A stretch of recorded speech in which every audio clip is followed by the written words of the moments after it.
Alrighty, everybody. Welcome back to another video in the series, 100 videos in 100 days. I think today is day 28. Losing track of the days already, but whatever.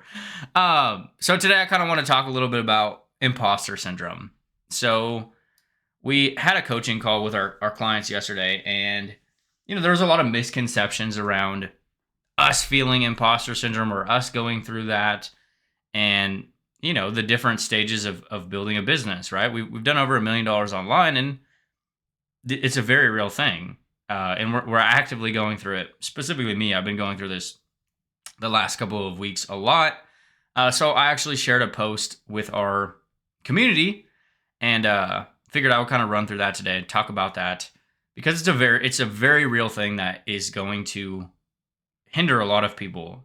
Realistically, I think a big perspective shift I had on imposter syndrome as a whole is, if you're not feeling it, then you're probably not doing enough in business. And the reason for that is because it's a normal thing. Like, if you're trying to build a business, you're doing something outside of the norm, you're going and doing something that you haven't done before, like, why would you not feel it? Right? But I think it gets to the point, in especially in the digital marketing space, where people get to the point where they let it cripple them from doing anything in business.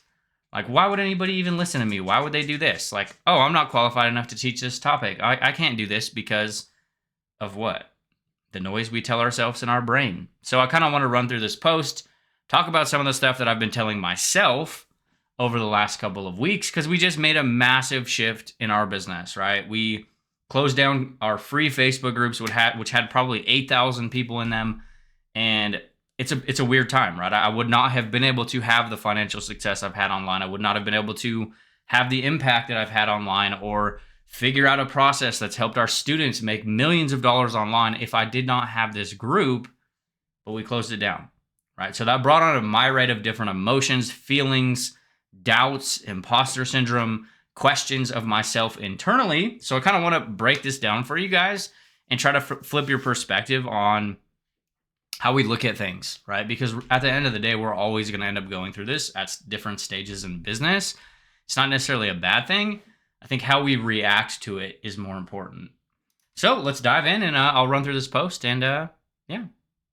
So as I mentioned, this is a post I shared in our paid community. And I wrote this yesterday because we were kind of ramping up to wrap up our free groups, right? Today is officially the first day that we are not running free Facebook groups anymore. We are kind of just letting them be, and they can sit there and do whatever they want. But we're not really putting energy into them anymore, because we're putting all of our energy into growing our new free group, the Community Collective, and that's kind of where we're going to be putting all of our focus. So it's been a weird time, right? We're shifting things. So like a bunch of questions that I've been asking myself, right? We've ran Group Juice for years, which has been pretty focused around community growth and monetization, like, natural things. How can you have an entire program around group growth and monetization if we don't have large groups, right? If we don't have tens of thousands of people in our group, how can we promise people that, they're going to grow their group and monetize their group? What if we don't hit 1,000 members in our new group? We didn't, by the way. We barely did half that. We did about 660 members in 30 days or whatever. What if we're making the wrong choice by getting off of Facebook? We've done this in the past. How come we couldn't do it? We couldn't get to blank now, right? These are all things that I've told myself over the last few weeks, right? And this is a big one too. Like, we can't project past successes or failures or positions in business onto how things are going right now. It's a very tricky one, but it's a very real thing. I think we do it a lot. As business owners in general, or comparing yourself to other people, it's very dangerous.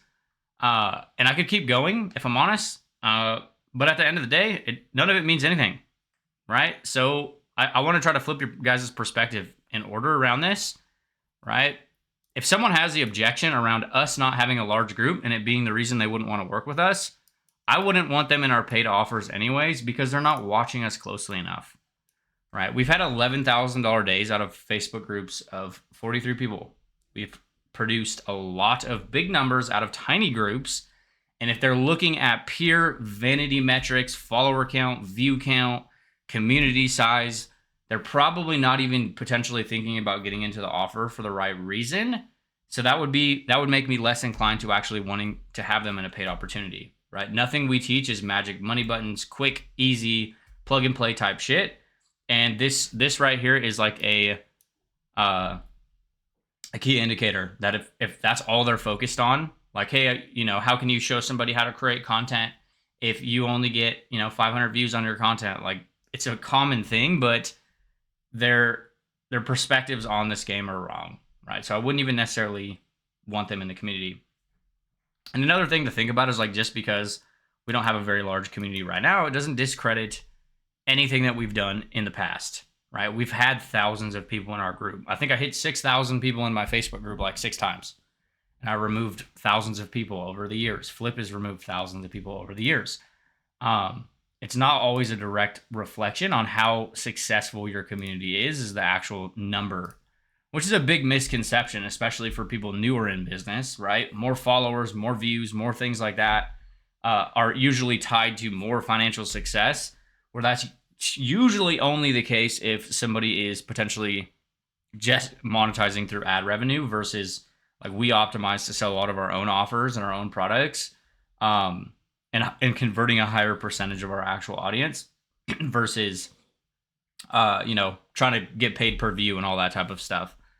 And another thing, right? We have dozens and dozens and dozens of different stories and examples of people that have they've grown larger communities than ours, right? We've had people explode followings way bigger than ours, communities by tens of thousands of people by simply following our process. That's worth its weight in gold, right? Them taking our strategy and growing their own community has literally changed the entire trajectory of their life and business. Now, again, as I mentioned earlier, because I wrote this yesterday, we didn't hit 1,000 members. That was like a little goal we set for ourselves, and we failed. We fell short, and it doesn't really mean anything. Oh well, we'll keep going.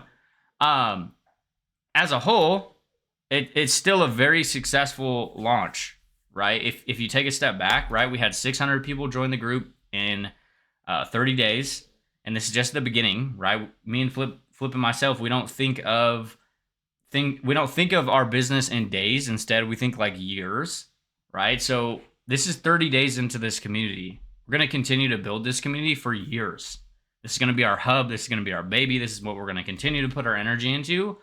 So we can't project how things didn't go in the 30-day window because we wanted something else, right? Like, it's just the beginning, right? It's at the end of the day, right? It's no big deal. And then, if anything, getting us off, like, and this is an example around if getting off Facebook is a bad play. And if anything gets us getting off of Facebook and launching a community off Facebook's, does a better job for our overall brand and message, because instead of being the Facebook group guys like we have been for years, it lets us start tapping into a wider and wider market, which is something that we've wanted to do, which is just community growth and monetization as a whole, instead of just, Facebook group, how you can grow and monetize a Facebook group. Well, some people don't want to run communities on Facebook, right? They want to run a Go High Level community or a school community or, a circle community. It doesn't really matter. You could still use the same process and model that we use, but we have proof in the pudding around this is actually something that we're doing as well, right? So, hey, we've grown Facebook groups by thousands of people. We've helped students grow Facebook groups by thousands of people. And here we are doing the exact same process to grow a community off of platform, which then reinforces proof of concept and shows people that, hey, you can actually go do this with any community, right? We're showing in real time what we've been preaching for years. This model works with any platform and is deeper than Facebook, and at its core is just community growth and monetization, right? There's also a time in the past that I would have killed to have a promotion like this. There's other seasons in my business where I would have loved to have this level of success in a 30-day window, right? 600 plus members, thousands of leads, like literally thousands of leads, and 100 plus sales in 30 days. There was a time in my business that I would have dreamed. I wouldn't even have fathomed having results like this. And we did it but it's also me being in a different season and stage in business. So it's very easy for me to project how things should have went based on previous results in business. So these are positive lights on like negative imposter syndrome thoughts that we tell ourselves. Um, and I'm sharing this primarily because it got brought up on yesterday's coaching call. And we're just a couple regular guys who go through all the same challenges that you guys do, that everybody else does in business, right? If anybody's telling you this game's going to be unicorns and rainbows, it's going to be fucking easy, and you're never going to face personal challenges or anything like that, they're fucking lying to you. That's a real thing. Like, why would you not face challenges? You're literally trying to blaze down a path and build something outside of the norm, so you're going to go through not normal emotions, right? Most people are very complacent in their lives. They chill, they go home, they work, they eat pizza, they watch TV, and that's all they do, right? Of course, they're not faced with challenges except for maybe like what they're going to watch next on Netflix, versus you, someone who's watching this video, someone who's trying to build a business. Like, you're going to go through unnatural air quotes, because they kind of are natural, but you're going to go through hard times, right? That's a part of being an entrepreneur. It goes hand in hand with being a business owner online, right? The personal development piece is huge. You will struggle to have any significant success online if you don't develop you as an actual person, brand owner. The only difference is, and this is something that you kind of can train yourself to do over time, is even when we're hit with the noise in our heads, we keep going. We stay the path, right? Like, I could sit here and be like, hey, we didn't hit all our goals for this new free community launch, and I could go sit in a corner and get upset about it, or I could fucking continue to push and do things in my business.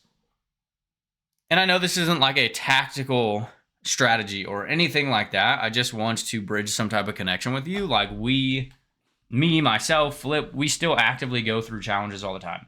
It's a normal thing in business. Different levels, different devils. You're gonna go through different challenges at different stages of your business, and this is a very prevalent one, especially in the earlier stages. Like, why would anybody listen to me? I don't have XYZ. I haven't done XYZ, and it's like, it doesn't. None of it matters. Like, just start posting some content, creating content, pushing yourself, getting out of your comfort zone. Because that, like, all of the stuff that we actually genuinely want in our life and business are usually on the other side of a laundry list of shit that we do not want to do. And that's all I got for you. So let me know your opinions in the comments. Was the free community launch shit, or was it a success, right? How would you perceive it? And you guys have a kick-ass day.